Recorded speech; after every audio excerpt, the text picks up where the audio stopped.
Okay, hey everybody, welcome to another episode of On the Wrist from Off the Cuff. To have a really cool review for you guys from the brand Vaer.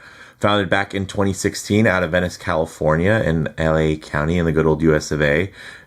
Pretty much the brand was started because the founders couldn't afford the watches that they liked and didn't like any of the watches that they could afford. So they used their life savings to bring their vision of the perfect everyday watch to life. And they now proudly offer American assembly and testing options. Of course, there are various variations for, really depending on your budget and your preference though. So it's nice to have options. Now, in terms of the watch, this is a dive watch. Some key characteristics and language around divers. Of course, you're going to find water resistance, typically paired to some type of screw down crown. You want something that's tough, legible with a dive time bezel, and a diver's extension is always nice if on bracelet. This is their D5 Meridian model in the navy, as well as it having the automatic movement, the 39mm case, and the USA assembly. Now, pretty much what they say is that the D5 combines best-in-class durability with timeless design and the distinct characteristic of the fully USA assembly. Simultaneously rugged and refined, the Vaer D5 represents their vision of the future. So you can get these, and you can get this particular model completely spec'd as you see it for $769 on this premium steel bracelet. You can pay a little bit more and get an even more premium bracelet in class combo, or you can pay even less and get it on various straps. But I will say this isn't the first time I reviewed a Vaer, and let alone it's not the first time I've reviewed the D5, not even the D5 Meridian in the Navy. This is a watch that I've reviewed quite a few iterations of, and I'm excited to dive into this most latest iteration because it is very, very cool. So with that said, let's go ahead and zoom the camera out, get this piece in hand, and take a closer look. Okay, guys, so clearly with this very classic aesthetic, I think the nice thing is that they are blending a lot of worlds. I love, of course, this tone of blue, deep and dark. Of course, maybe a little bit overly lit here for the studio, but I will say visually it's going to represent as a nice dark blue color. I love the matte finishes. It definitely gives you kind of Black Bay 58 blue vibes, but then you're also going to get some very cool Omega vibes with those beautiful twisted lugs. So you're going to get a lot of things that are going to be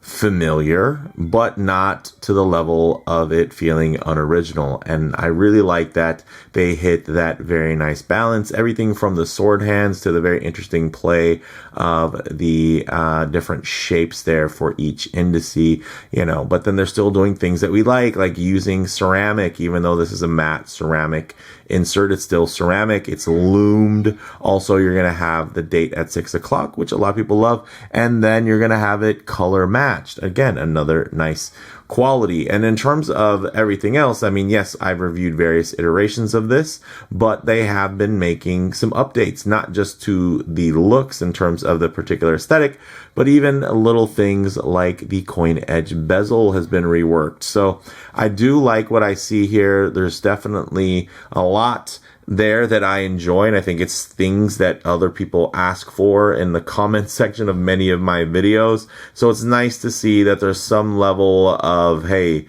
they have an idea of the pulse of the community, and they've been responding to a lot of that. But this definitely doesn't feel like it was designed by a panel either. There was a clear vision, and of course I do think that there were some kind considerations that were made for the consumer. Now, in terms of the diameter, it's 39 millimeters, but that would be like if you were to look at the case, let's say from the back side, and you were not going to count the edge there of where the flanks come up, and you were like to count from there right at the base of the crown all the way across. But in reality, if you were to measure, let's say from here to from the 10 minute mark to the 40, guys, if that was the case, you would get something a little bit different. You get closer to 40 millimeters, but I will say it wears like a 39, and a lot of that has to do with the proportions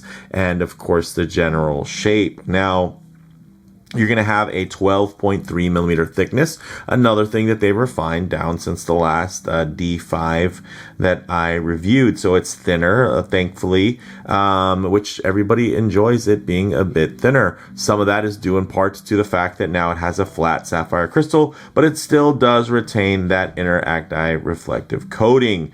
Also, you're going to get a 46 millimeter lug to lug, which is nice and manageable for most wrists. And you can see even then that it does have some very nice shapes here where you're going to have a nice turn down on the lug so it doesn't sit super flat or anything like that. It's of course it's flat on the case back, which is a display case back, but I like that it contours quite well. Now the bezel action, again, also refined. Listen to it.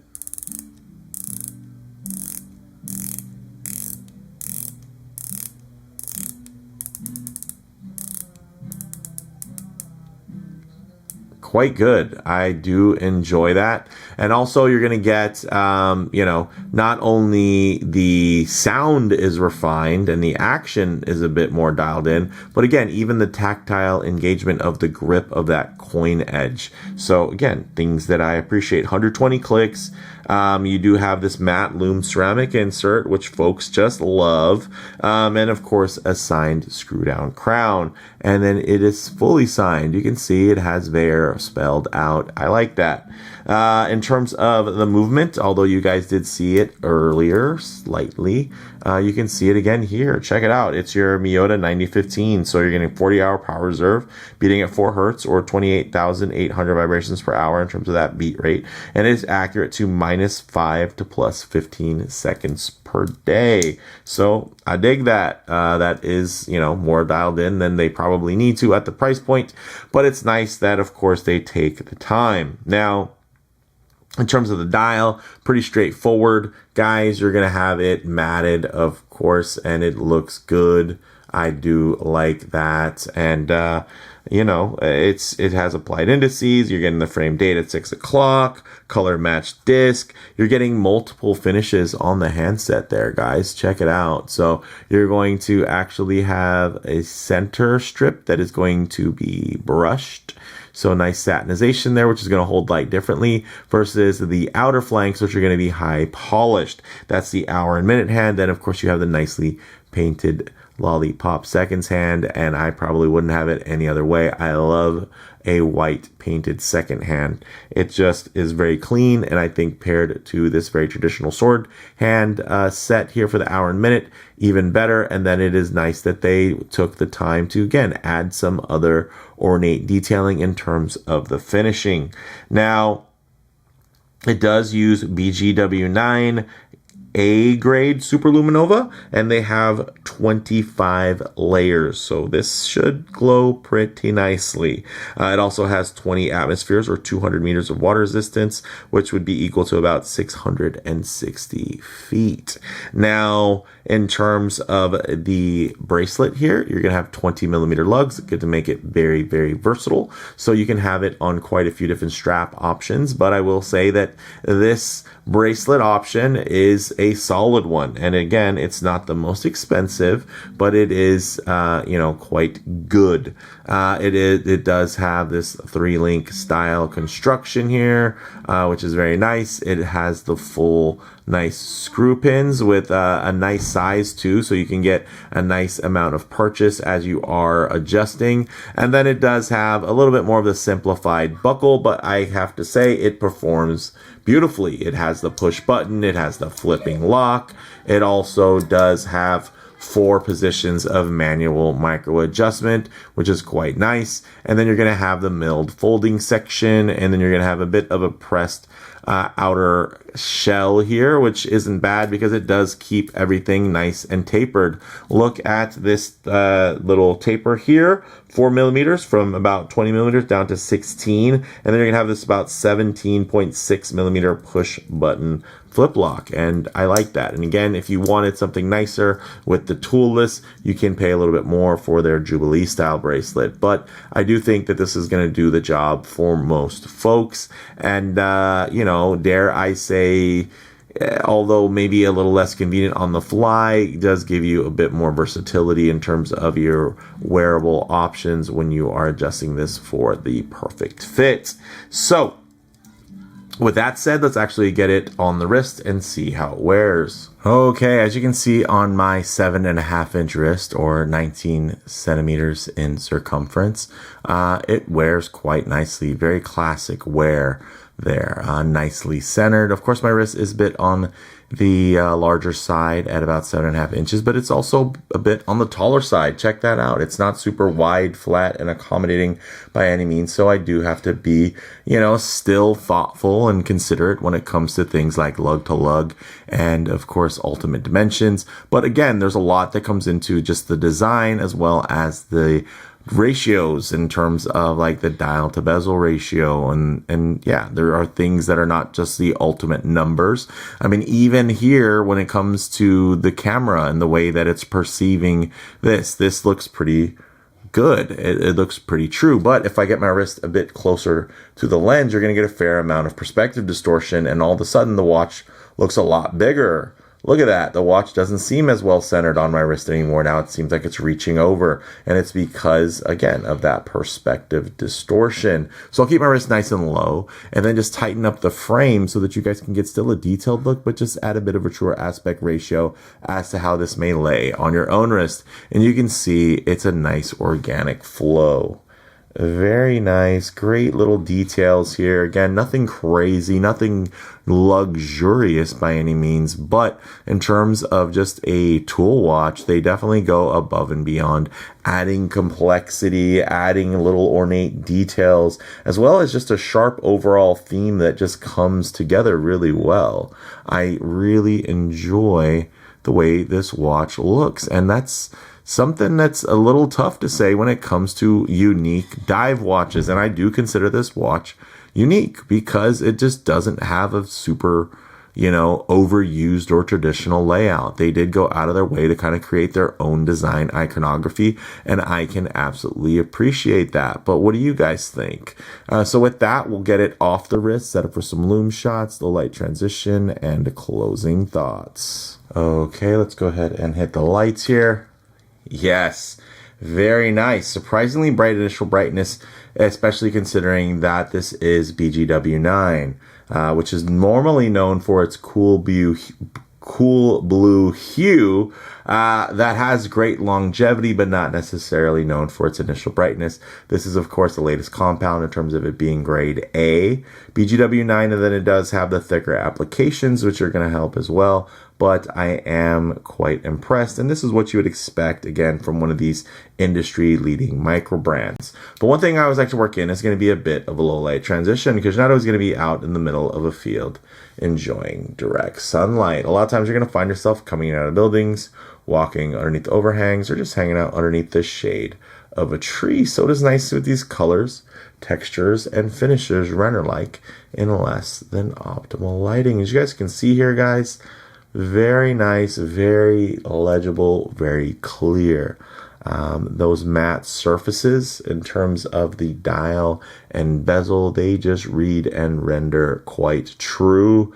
Of course, you can have certain situations where, because of the angle of the bezel insert, you're going to get a little bit of a lighter colorway and then a little bit of a darker one on the dial, but you can see it's quite transitional there. Although still quite consistently a deep blue, you're going to see some other tonage go there when it comes to kind of the play of the way that the material in terms of the finish reflect and hold the light differently. And I think it looks very, very good. I love the clean aesthetic here. Just very, it's just tone on, and that's it. It's not, there's a pop of this or that. It's all just very, very clean, deep, dark navy blue with, of course, white as well being the contrasting portion.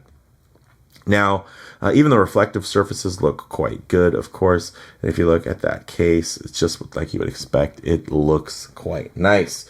With that said, let's go ahead and get into some closing thoughts, guys. On the wrist, classic 39mm diver proportions. In terms of model variants, Vaer does offer this aesthetic in a model known as the DS2 Quartz, which goes for $329, as well as the D4 Solar, which goes for $469. And then those variations and those price points are going to be paired to the same bracelet, and of course can be had for even less if you want to get on strap, or even a little bit more if you want to get the more premium bracelet option. In terms of comparable models, guys, Microbrand divers under $1,000. That whole competition, yeah, it's tough. But I think for those who really like the aesthetic here, as well as can appreciate the whole USA assembly aspect, I think this is a really compelling package for those folks. You know, with it also with its subtle matte blue classic good looks. Of course, the D5 Meridian Navy Auto makes a great affordable alternative to the popular Tudor Black Bay 58 Blue, which goes for $4,500 at this point. And I know a lot of people are thinking, oh, well, when they think of these watches, they think $3,000 for Black Blaze. Divers don't cost $3,000 anymore. Regardless of how you feel about it, it's just not the case. So that's something to consider.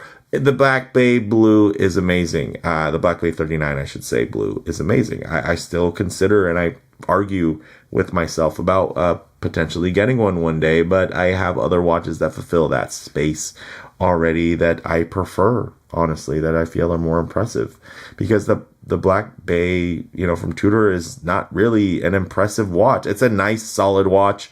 And if you appreciate the lore of Tudor being kind of the alternative Rolex baby brother, then yeah, there's a lot to enjoy. But I mean, as a product itself, it's good, but it's quite expensive, and it should be that good for the price point. So for me, guys, bottom line, this is a solid Microbrand diver option that has a good amount of crossover appeal into different collecting demographics across casual and enthusiast collectors alike. As Vaer continue to build their brand, I could easily see these models, you know, or models like these becoming more and more mainstream. And because they're building the brand, they're expanding their funnel and, you know, their exposure, but then they still have products that have these niche things that collectors and enthusiasts enjoy, that spec sheet hunters will look for, while having it in an aesthetic with, you know, a sales pitch and an overall brand image that is going to capture more casual buyers as well, that are not going to be worried as much about the Lume being grade A, or, you know, it having these different construction elements to it. So with that, let me know what you all think down in the comments below. If you like the video, please like, and if you already, please subscribe for more content just like this. Thanks, guys.